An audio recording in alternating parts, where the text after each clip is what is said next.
Hi dear students and welcome to this class. Today we have a new topic.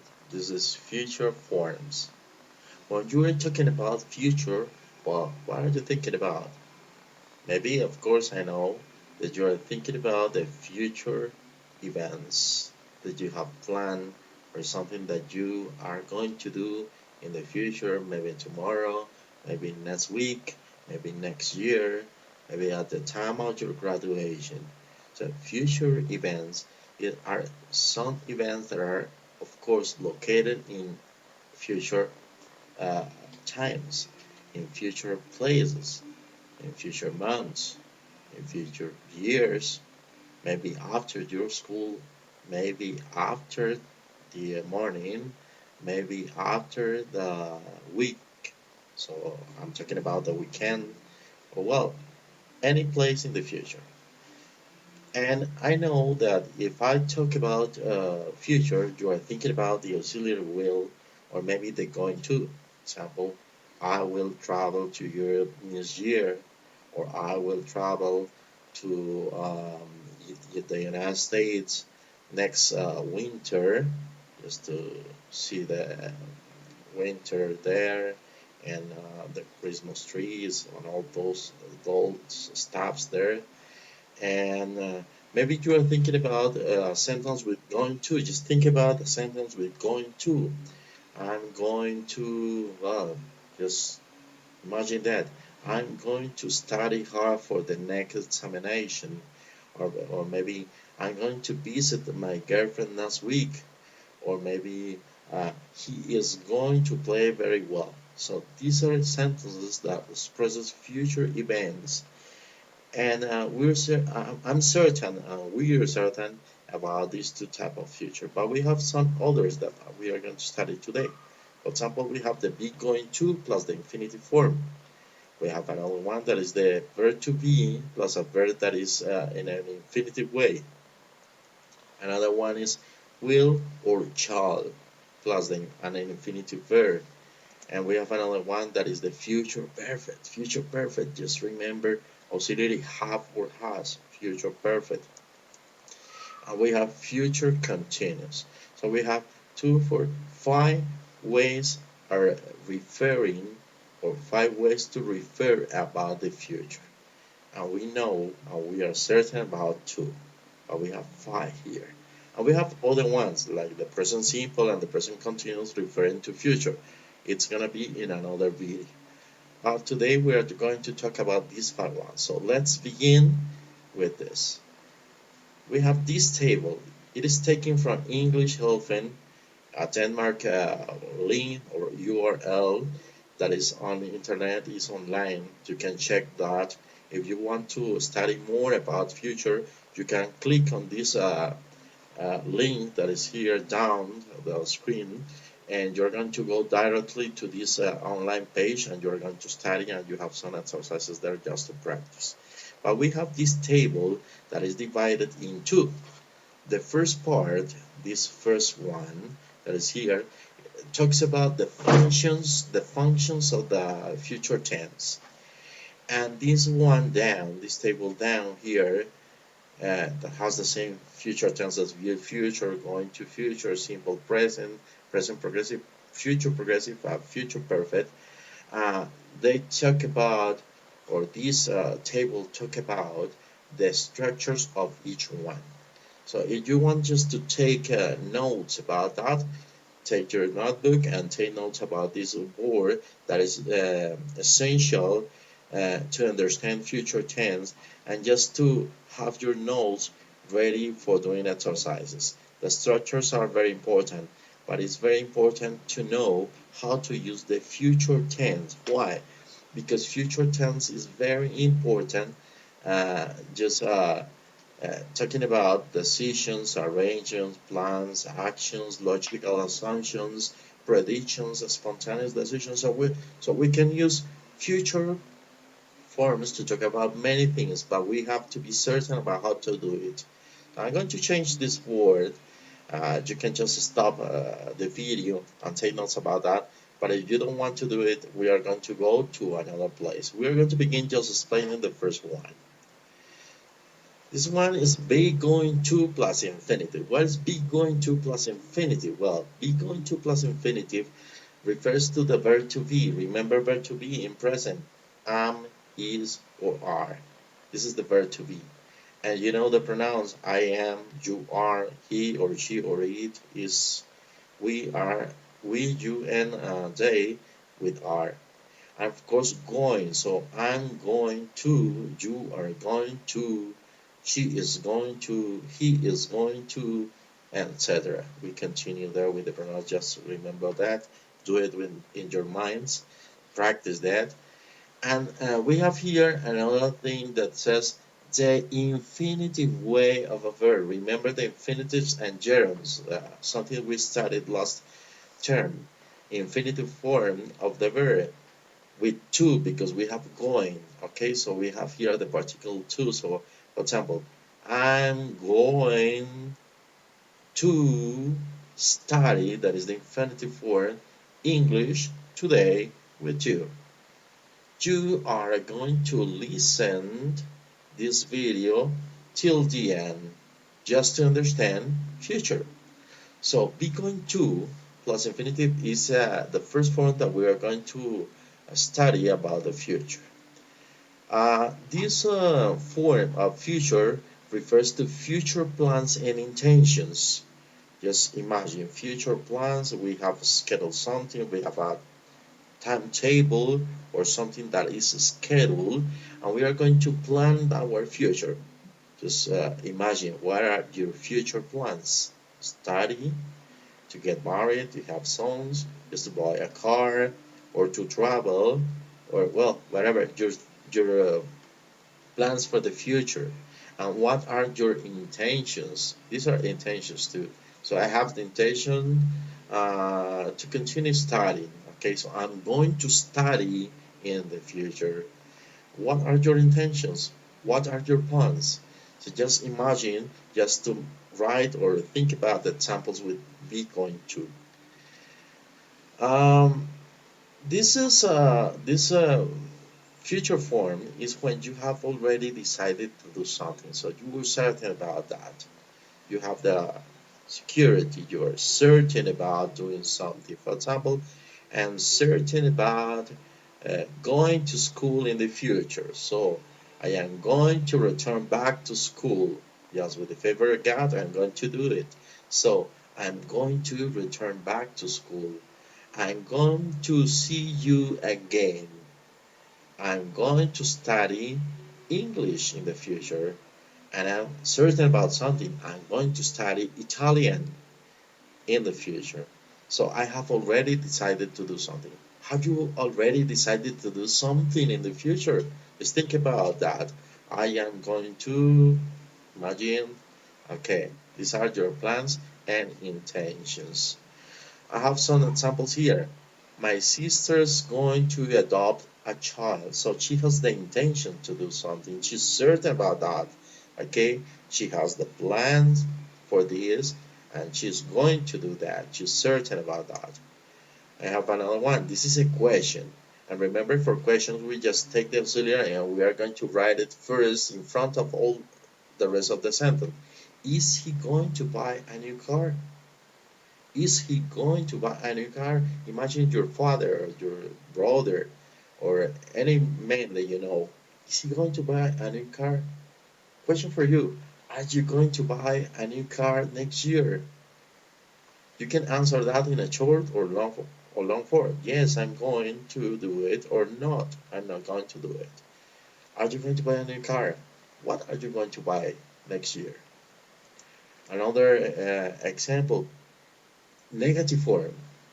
How to make the negative form?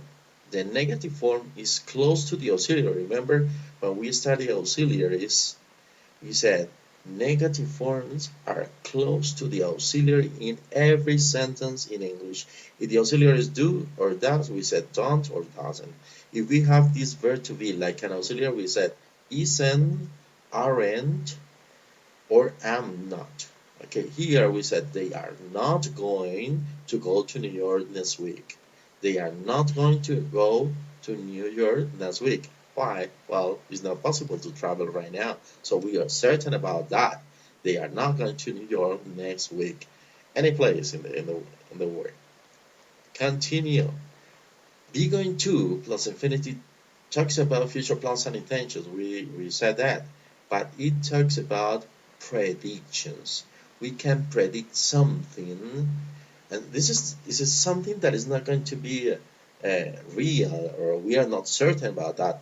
We have some facts that can tell you that something probably is going to happen.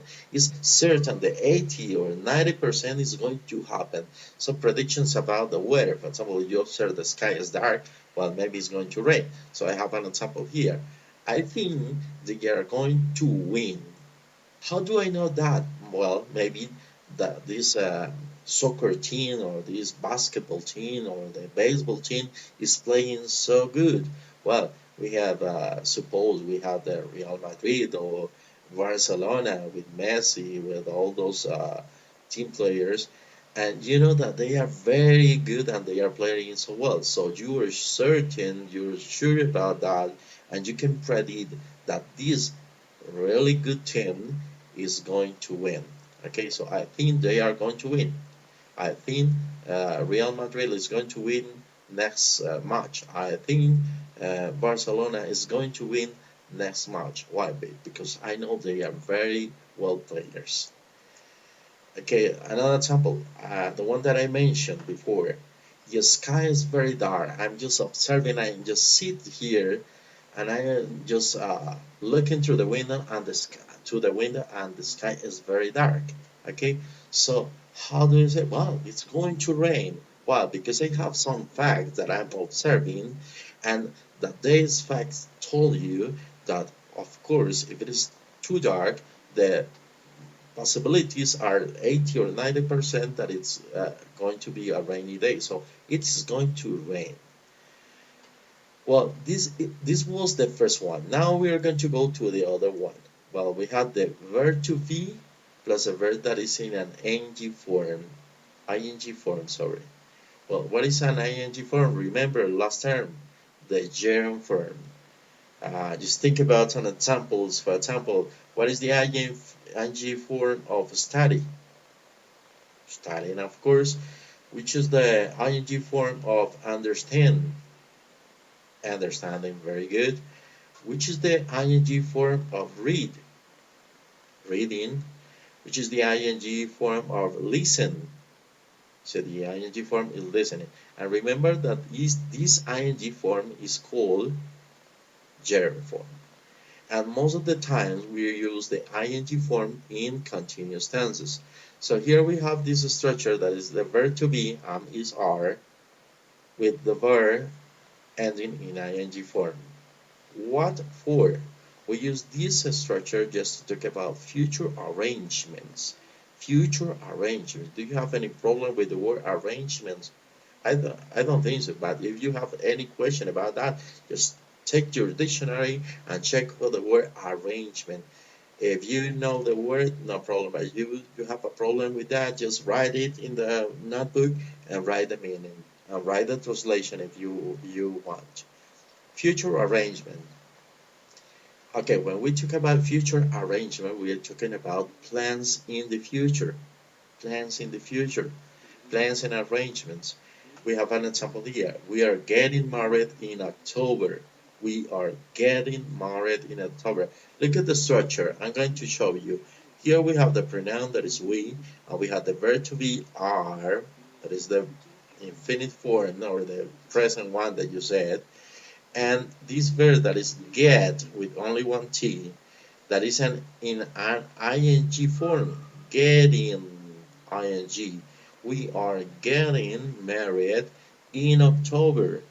So why? Because we are certain about that and we have the future arrangement, or I am planning that, and I have booked the church, or I have booked the party and the disco or the trip that I'm going to do because we are going to get married. So we are getting married in October. It's a plan, it's an arrangement, and maybe it's in my agenda. Okay. So next example is something but somebody have talked to me about coming to my house, okay, or just going to any place, and they have talked before to me, so I'm certain about that. So I know and I have the plan or the arrangement to go to any place just to meet somebody. So I'm saying they are meeting at 10. We are meeting at 10 because I know that. Or maybe somebody told me that somebody is going to meet in other place. So I told my boss, suppose, okay, dear brother, maybe these teachers are going to meet at 10 or they are meeting at 10. Next example is she's leaving on Friday. Well, I know, for example, I'm thinking about my sister, for example, and I have seen that she has a ticket in the table, and I just read that, and it says, well, she is about the ticket, and this is for Friday. So when is she leaving? Well, she's leaving on Friday, and I have here the structure again, verb to be is leave, that is the verb with ing, leaving. She's leaving on Friday. Well, now we're going to talk about will, shall, and infinitive, and you are familiarized with that because it's the very simple one, it's the simple future. But here we have something, maybe for any of you, that this is something new. What is it? Shall. Shall it maybe is an auxiliary that is new for any of you. But what can I say? Good news for you. Will and shall are similar. They are the same. But the only thing that is different for them is the use. Shall is used with the first person in singular, which is the one is I, and with the first person in plural, which is this one, is we. So we use shall with I and we, but commonly we use shall in questions. In questions.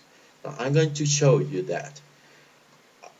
We use these auxiliary verbs in future with an infinitive verb close to them, and we use this auxiliary or this future form just to talk about instant decisions, promises, offers, and suggestions. Suppose right now my cell phone is ringing and I'm going to say, okay, I will take it. So because I'm going to answer this phone, okay, so I have instant decisions, so I decide at the moment, or when I'm promising something or offering or suggesting here. Here we have 5 or 6 examples I'm going to see that talks about that. Shall, we use shall with I and we, as I told you before, for offers and suggestions. We use will for predictions. We are going to have 5 or 6 examples. I'm going to see 5. Yes, they are 6. Okay. Here we have 6 examples with the corresponding function. Number 1, I will have the stick. So I just observe any stick on the floor or any place, and I'm going to take it. And it's an instant decision. I will have the stick now. Okay. Number 2, I won't tell anybody. I promise somebody told me, maybe you are telling me a secret, and you said, please don't tell anybody, it's top secret. So I'm going to tell you, I'm going to promise you, don't worry, I won't tell anybody.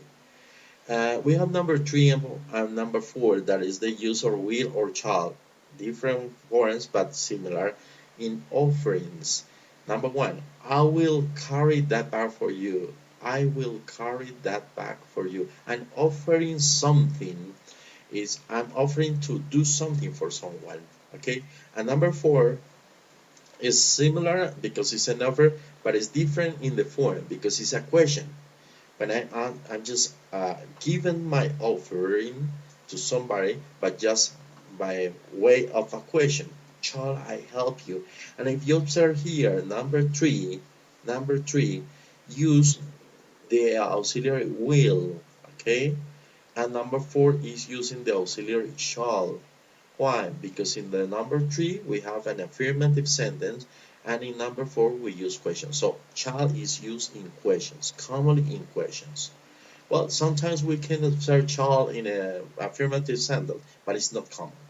Okay, and number 6 here, the last one, that is a prediction. Okay, we have number 5. Sorry, I'm going to return back because I was just talking about number 3 and 4.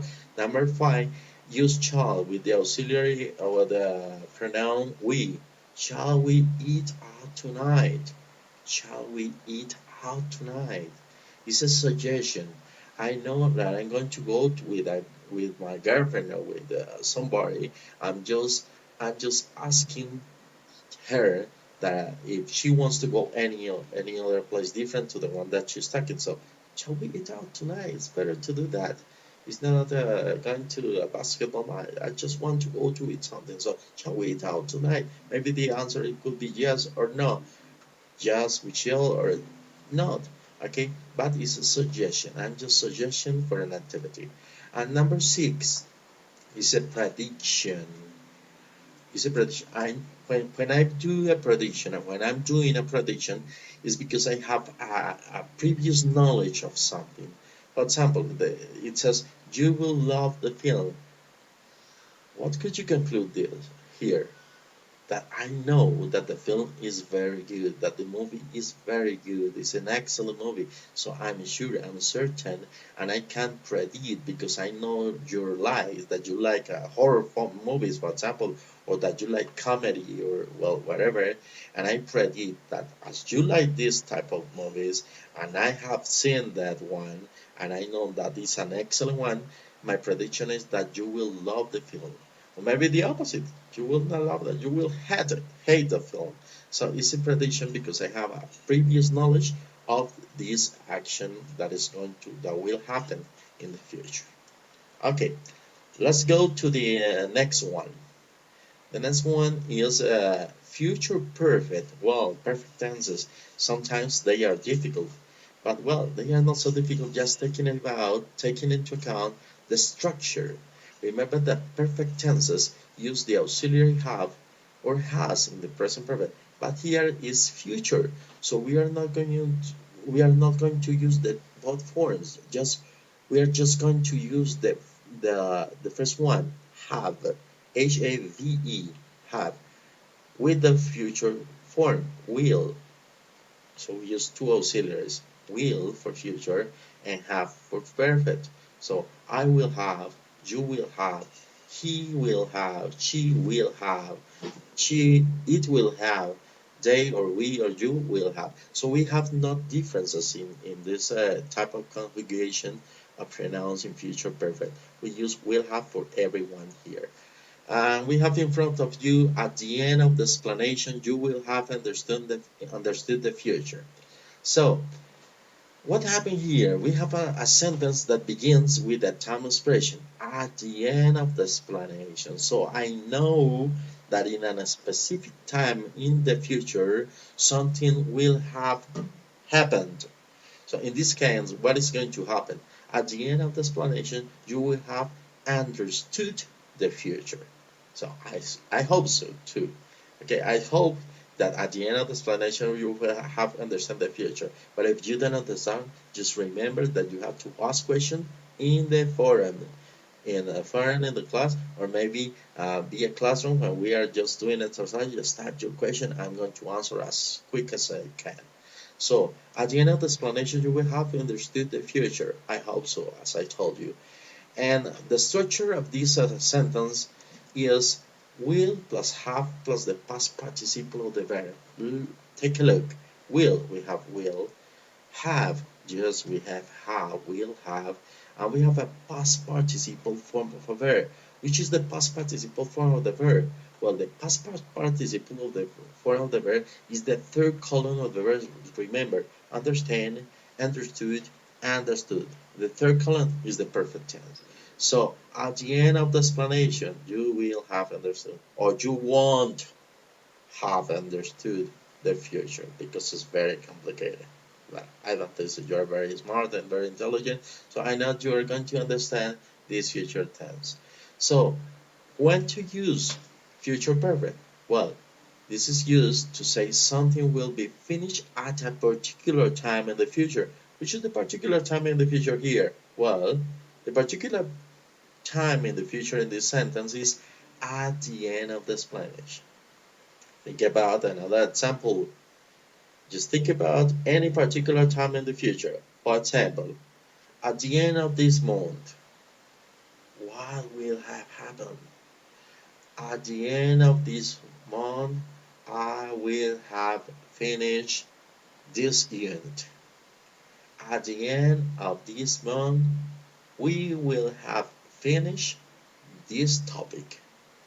Okay, very good.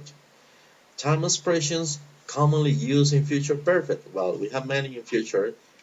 In 3 weeks time, uh, by Sunday, next year, next month, next century, next weekend. Well, all the future time expressions you can use in future could be used in future perfect too.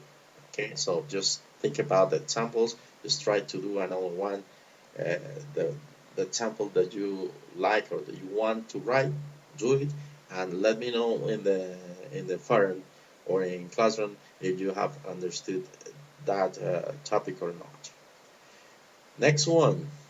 Well, here we have an example. On Friday. On Friday at this time we'll be having. We are going to begin this sentence, or we are beginning this sentence again with a particular time in the future. On Friday. Today is, well, today is Monday. Maybe if we are in class, it's Tuesday. So on Friday, future, at this time we will be having, or we will be studying, or we'll be reading, or we'll be playing Nintendo, or we'll be sleeping. Okay, so what is the difference between these two verbal tenses? Because here they seem different, but here we have future continuous.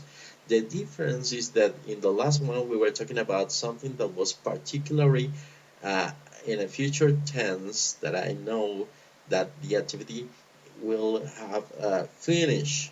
Okay, but here the action is continuous. It's just happening in the future. It's going to be happening in the future. So we said on Friday at this time we will be starting. So in the future we are going to be doing this action, or we will be going just studying or reading or listening or sleeping. So something that is going to happen in the future continuously. All right.